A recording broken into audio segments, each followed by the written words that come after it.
আমরা আর এরকম কোন জুলুম বাংলাদেশে দেখতে চাই না, জোরে বলেন ঠিক কিনা? আমার প্রিয় বীর চট্টলার তৌহিদি মুসলমান, আমরা আর নতুন করে কেউ জালিম হোক এটা চাই না, নতুন করে আবার কেউ ফ্যাসিস্ট হোক আমরা চাই না, এক দল আরেক দলকে নিশ্চিহ্ন করার রাজনীতি করুক আমরা চাই না। আমরা সুশাসনের বাংলাদেশ চাই, মানবিক বাংলাদেশ চাই, আমরা একটা সমৃদ্ধ বাংলাদেশ চাই, আমরা বিশ্বের বুকে সম্মান নিয়ে মাথা উঁচু করে দাঁড়াতে চাই, ঠিক কিনা বলেন? আল্লাহ বললেন, এটা যদি তোমরা চাও, একটা সমৃদ্ধ সমাজ যদি বিনির্মাণ করতে চাও, মানবিক সমাজ যদি বিনির্মাণ করতে চাও, আমি তোমাদেরকে সেজন্য প্রথমে আদালতের নির্দেশ দিলাম। ইন্নাল্লাহা ইয়া'মুরু বিল আদল, নিশ্চয় আল্লাহ তাআলা তোমাদেরকে ন্যায় বিচার সুশাসন এটার আদেশ দেন। সুবহানাল্লাহ।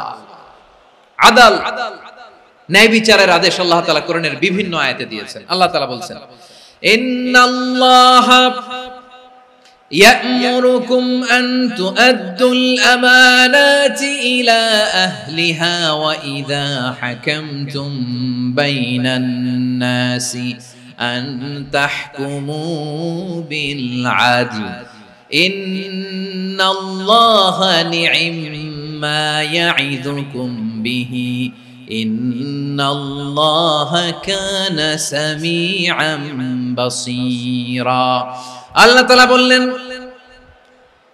আল্লাহ আদেশ দিচ্ছেন, যে ব্যক্তি আমানতের হকদার তার হাতে তোমরা আমানত পৌঁছে দাও, আর যখন তোমরা বিচার কার্য করবে, বিচার ফয়সালা করবে, আদালতের সাথে করো।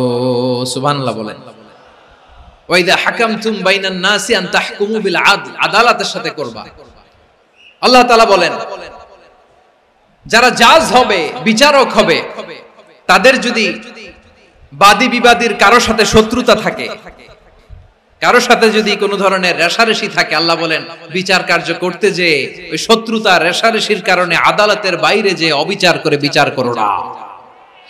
ওয়ালা ইয়াজরিমান্নাকুম শানাআনু কওমিন আলা আল্লা তা'দিলু ই'দিলু হুয়া আকরাবু লিত্তাকওয়া ওয়াত্তাকুল্লাহা ইন্নাল্লাহা খাবীরুম বিমা তা'মালুন।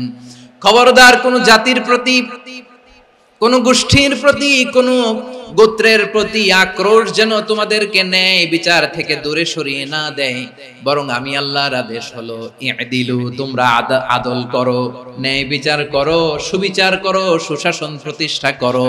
হুয়া আকরাবু লিত্তাকওয়া, এটাই তাকওয়ার সবচেয়ে কাছাকাছি। সুবহানাল্লাহ বলেন। কোরআনের বিভিন্ন আয়াতে আল্লাহ তাআলা স্পেসিফিকলি ধরে ধরে বিচার করার সময় আমরা যেন আদল করি সেটা বলেছেন। কোরআনের কোন কোন জায়গায় আল্লাহ তাআলা এই আল আদল শব্দটা ব্যবহার করেছেন, আবার একই জিনিস ইনসাফ, সুবিচার, সুশাসন, ন্যায় বিচার, ন্যায় পরায়ণতা বুঝাতে আল্লাহ তাআলা কখনো কখনো আল কিসত শব্দটা ব্যবহার করেছেন।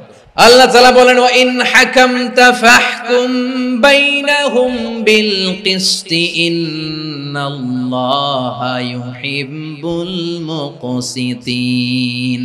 যখন তুমি বিচার করবে, বিশ্বনবীকে উদ্দেশ্য করে অ্যাড্রেস করে বললেন, নবী হে, ইহুদিরা কোনো বিষয়ে মীমাংসার জন্য যদি আপনার দরবারে আসে, যদি বিচার করতে হয়, খবরদার অবিচার করবেন না, ফয়সালা যেটা করবেন কিসতের সাথে করবেন, ন্যায় পরায়ণতার সাথে করবেন, কারণ ইন্নাল্লাহা ইউহিব্বুল মুকসিতিন, নিশ্চয় আল্লাহ রাব্বুল ইজ্জাত ন্যায় পরায়ণশীলদেরকে বড্ড ভালোবাসেন। সুবহানাল্লাহ বলেন।